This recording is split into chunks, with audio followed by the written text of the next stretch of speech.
Hi everyone, so this is a fusion food video. This particular recipe is for my new shoe burritos made with seitan, cabbage and carrot. Now this particular recipe here, the edit I'm showing you, this is designed for people who are new to the kitchen, are very inexperienced, and I'm going to handhold you through all the different stages of how we put together these burritos. I've got another edit put up for those people who are a lot more experienced in the kitchen, who are home chefs and know largely what they're doing but need the particular recipe. So both are there, choose the one which suits your skill set best. If you do like the video, please share it among your socials, share it among your friends, because I'm looking to try and grow the channel and it's a good way of doing it if you guys tell people you've liked the videos, if you do. So let's crack on and let's make the new shoe burritos.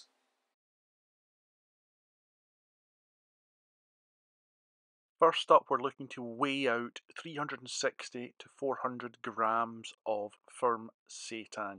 This is my usual seitan, my go-to recipe, and this is about half a batch, hence the 360 to 400 grams.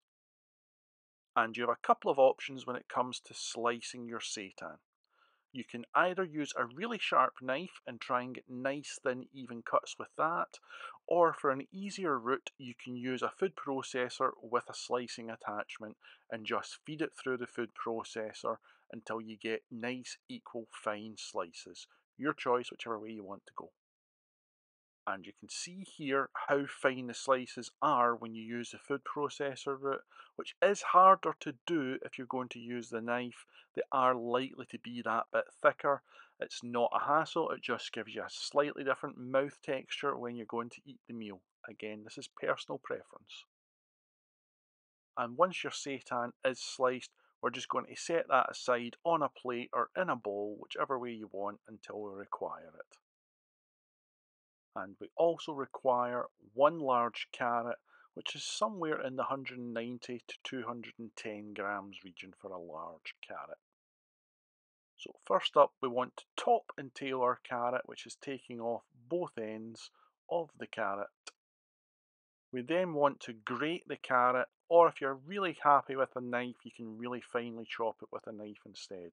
But using a grating attachment in your food processor is easily the fastest way to go, because you just feed it in and before you know it, you're done.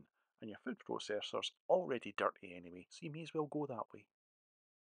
And once our carrot has been grated, we're going to set that aside in a different bowl from where we've already placed our seitan. And now we're looking for 4 syboes, or spring onions if you want to use the English name, but I prefer the way the Scots word sounds for this one, syboes. I just really like it and it reminds me of my gran.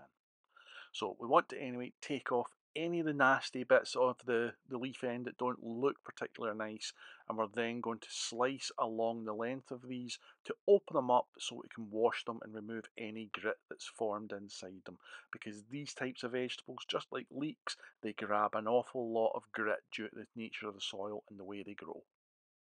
And once the leaf has been opened up, just take and spread it apart and run your fingers between it to remove the grit, and then just let them drain for a few seconds. And once thoroughly cleaned and have had a good drain, we're just going to take and we're going to evenly chop our syboes. We're looking for just a few millimeters wide. We're not looking for big ends here. We're just nice wee thin slices as we work our way along to the leaf end. Just remember, keep those fingers out of the way. Tuck the fingers back, pull the thumb behind the fingers so that the knife's running along the knuckles. And then in a large ramekin style dish or a small bowl, we're going to store our syboes until we require them. And next up we require 210 to 240 grams of cabbage. I'm using frozen cabbage here, which I'd previously blanched and then frozen in my freezer.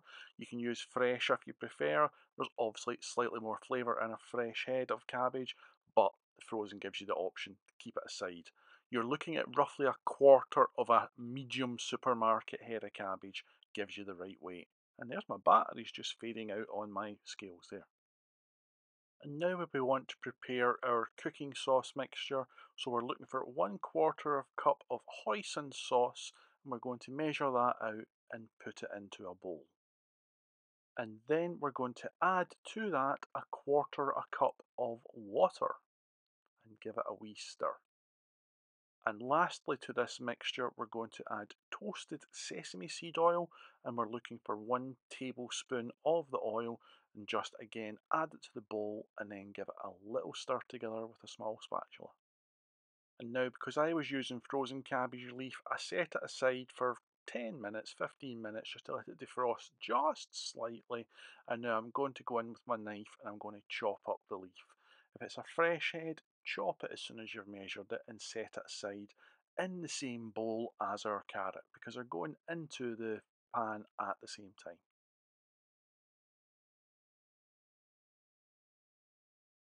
And to a wok or a sauteuse pan, which you see here, sauteuse pans are essentially a European sort of version of the wok, we're going to add 1 tablespoon of vegetable oil.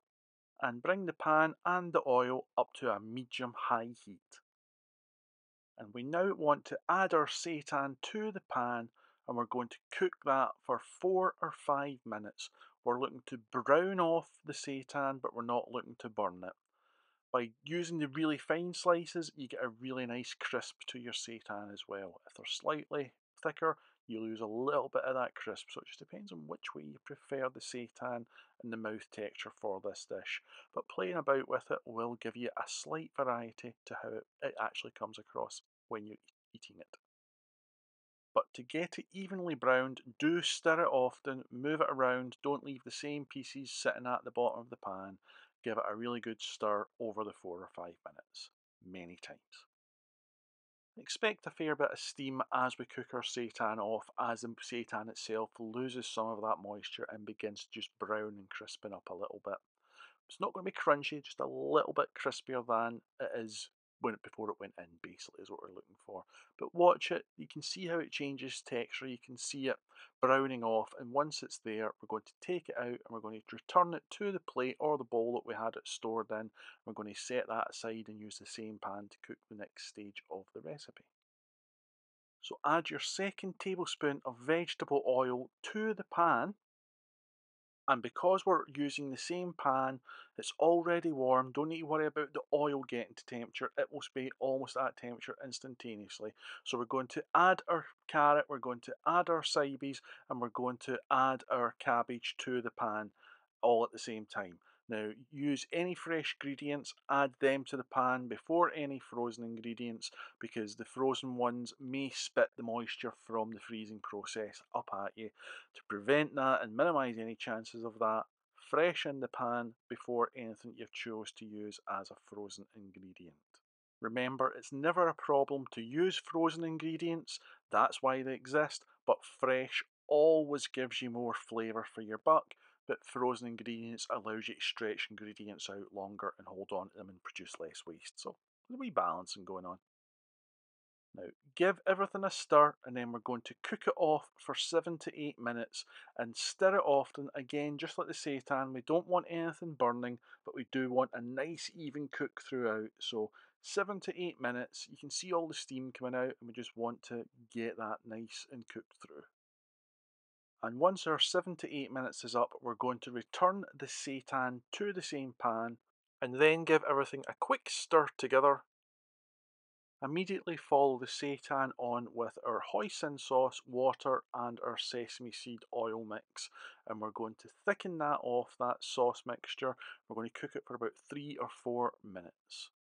Again, stir everything to bring all the ingredients together for your filling.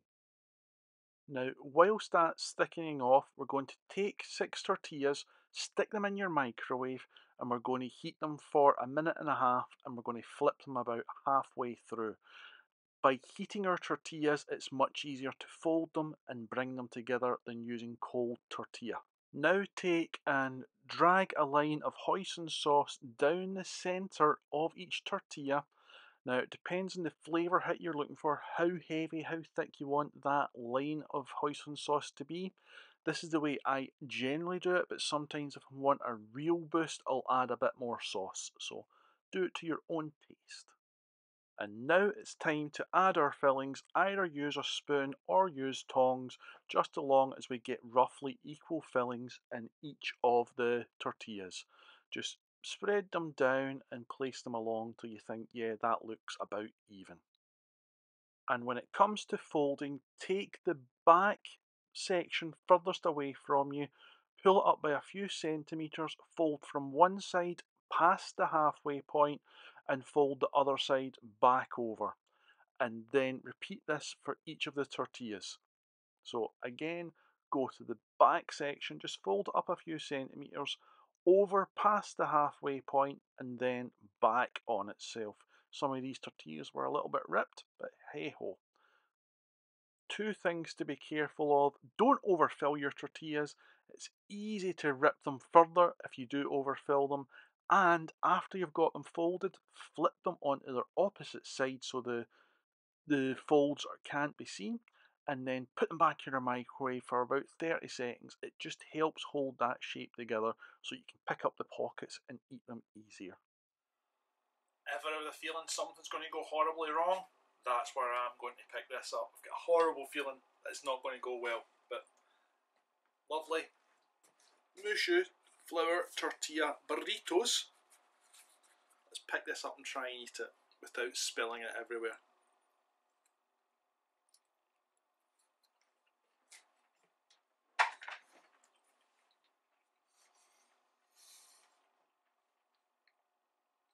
It's a real hit of strength of flavour from the hoisin sauce as soon as it touches your mouth.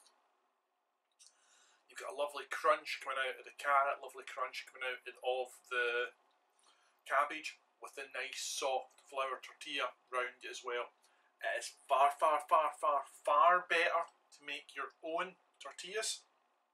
But if you don't, the best ones that I've found are Mission ones, the brand Mission, at least in the UK. They're nice, they're soft, they're good, they work well for this.